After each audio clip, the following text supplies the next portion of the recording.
What's up, guys? It's Chris here to give my prediction for this weekend's Pascal Chad Dawson fight on HBO. First, though, I'm going to give some brief afterthoughts on this past weekend's HBO doubleheader between Devin Alexander, Andrea Kotelnik, and Glenn Johnson Tavoris Cloud. Not going to give too much thoughts, only because I talked about it yesterday on the radio show. So, if you want like my real, more in-depth, I guess, thoughts, you can go back and listen to that.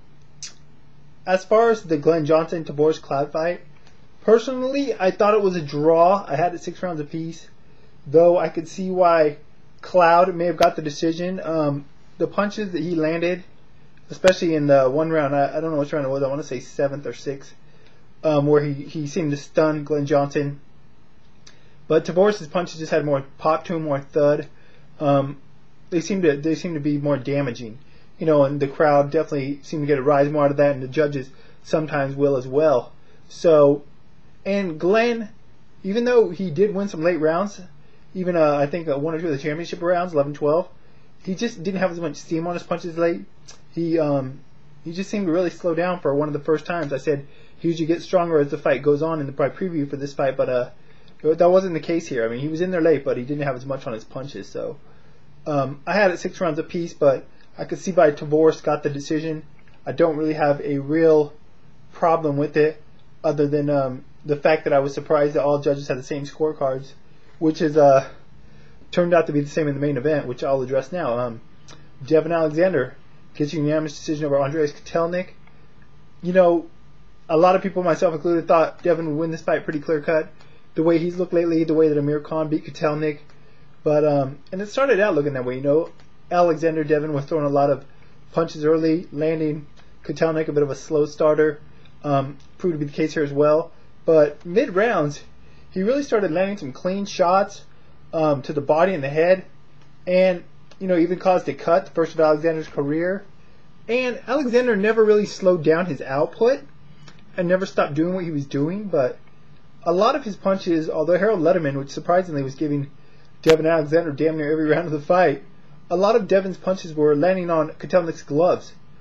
So even though he was throwing a lot and being very busy, a lot of the punches weren't nearly as effective as Kotelnik's were. As the fight wore on, it definitely shifted in Kotelnik's favor, in my opinion. Especially late, Devin Alexander just didn't seem to have that same demeanor.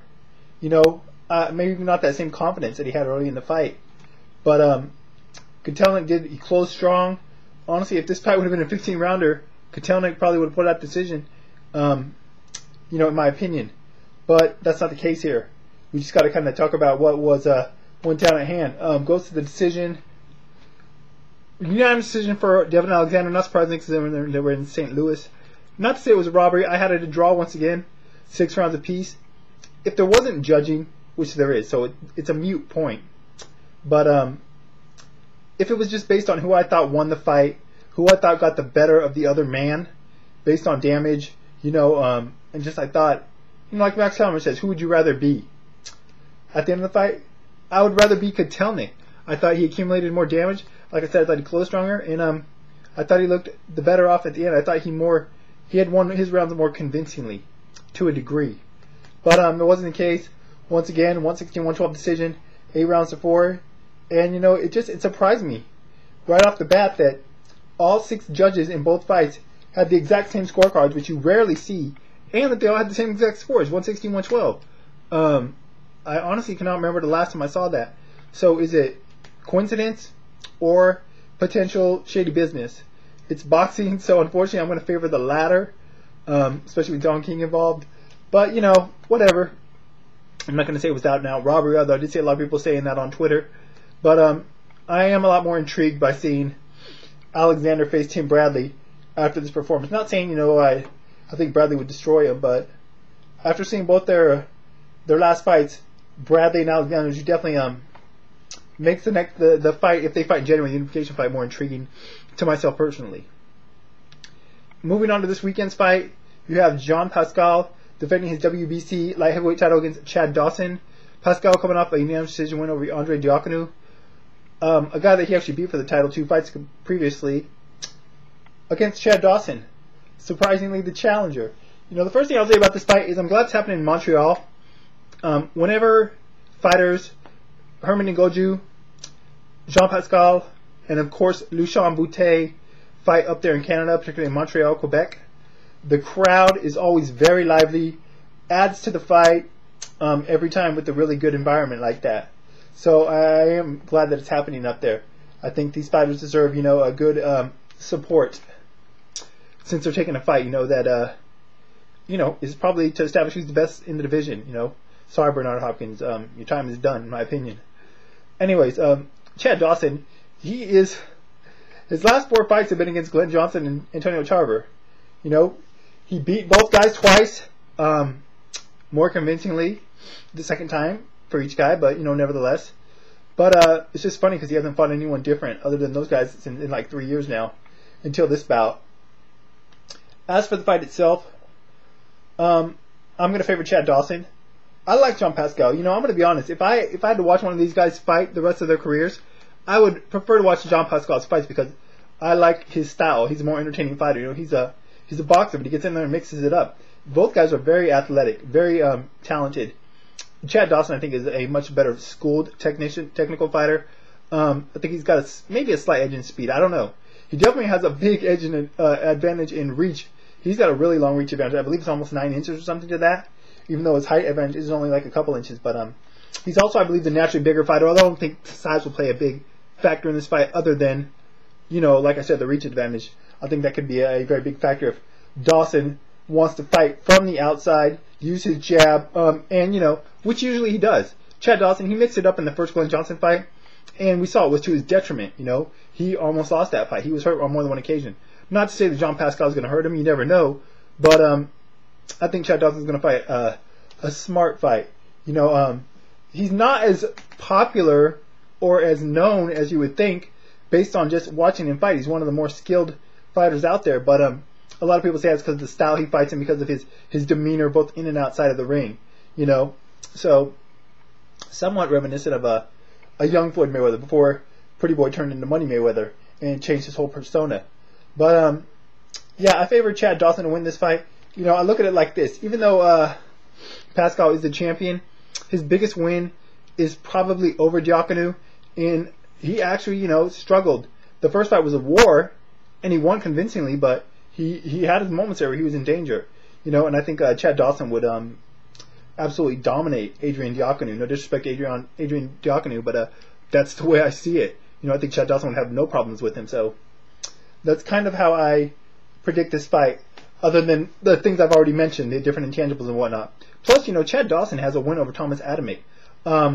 Considering how Adamek is looking now at heavyweight, I think that win is a lot more significant even than it was at the time, which was a big win at the time. So I'm going to go Chad Dawson to win this fight. Hopefully it does have its spots. That'll probably mostly depend on if Chad Dawson decides to slow down and stand and trade, or Pascal can, what's the word I'm looking for, can entice him into extended exchanges on the feet, or in the, inside or against the ropes, but we'll see. But either way, I think Chad Dawson should win this fight. It is happening in Montreal. I'm not worried about the judges. I really think that Chad Dawson is going to win convincingly enough that any potential bad judging isn't going to be a factor in this fight. So I see Chad Dawson win a decision, maybe 8-4, legit, not like the Johnson Cloud, Alexander Kotelnik 8-4 scorecards we had. I'm looking at a 116-112 fight, but I think it should be a good fight. And I'm glad it's happening. I see the top guys in the division fight. Real quick though, one thing I want to mention about this division. How is it that Chad Dawson, who's probably recognized as the top guy in the division, at least to myself personally, and I think most fight fans, I know why he doesn't have a belt at this division, because he let it go so he could fight Glenn Johnson for more money in his last fight. However, I just think it's ridiculous that the guy could be the best fighter in his division and not hold one of the 4 titles. Other title holders being Pascal, Tavoris Cloud, Shumanov, and Baramer. I don't even know who Baramer is. I saw Shumanov fight recently on ESPN2. He only has like 10 or 11 fights. It's just astounding to me that Chad Dawson is the recognized best fighter in the division, in my opinion, and doesn't have a title. And, it's just crazy. That's boxing for you. But unfortunately, he doesn't need a belt to be, known as the best fighter out there. As for what's next for the winner, though, definitely, I think we should get the unification with Force Cloud, who just fought on HBO this past weekend and has the title as well. So, regardless of who wins this fight, I'd like to see either against Force Cloud. I think he would be a good test for either. I would favor him more over Pascal, because I think Pascal would stand and trade with him longer. As I said, Pascal does at times, and I think it would be to his detriment. But against Chad Dawson, that's an intriguing fight. So we'll have to see how this fight plays out. So first, before we talk about that, but looking forward to it regardless. Anyways, like I said, I talked more about Alexander Kotelnik and Johnson Cloud yesterday on the Silence of Violence radio show. You can go back and check that out if you want. Every Sunday, 3 o'clock Pacific, 6 o'clock Eastern. Next Sunday, obviously, I'll be talking about the afterthoughts, or the aftermath of Pascal Dawson, the fight itself, and what's next for those guys, as well as Chris Arreola and how he looks on Friday against Manuel Quezada. So I'll put a link to that on the information part as usual, and I'll put a link to my Twitter as usual, so you can check me out on there as well. Once again, thank everybody who's supporting the YouTube channel, the radio show, and I'll probably be back. Well, I don't know if I probably won't be back on Sunday to talk about the fights on here, but I will be doing it on the radio show. So check me out on there. And until then, guys, let me know what you think about the fight. Who you think's gonna win? If you think Dawson is indeed the best fighter, currently at 175 pounds. If you want, you can give thoughts on Cloud Johnson decision, Alexander Kotelnik as well, since I discussed it. But if not, understandable. Like I said, I already discussed on the radio show yesterday. But until next time, guys, I'm out of here.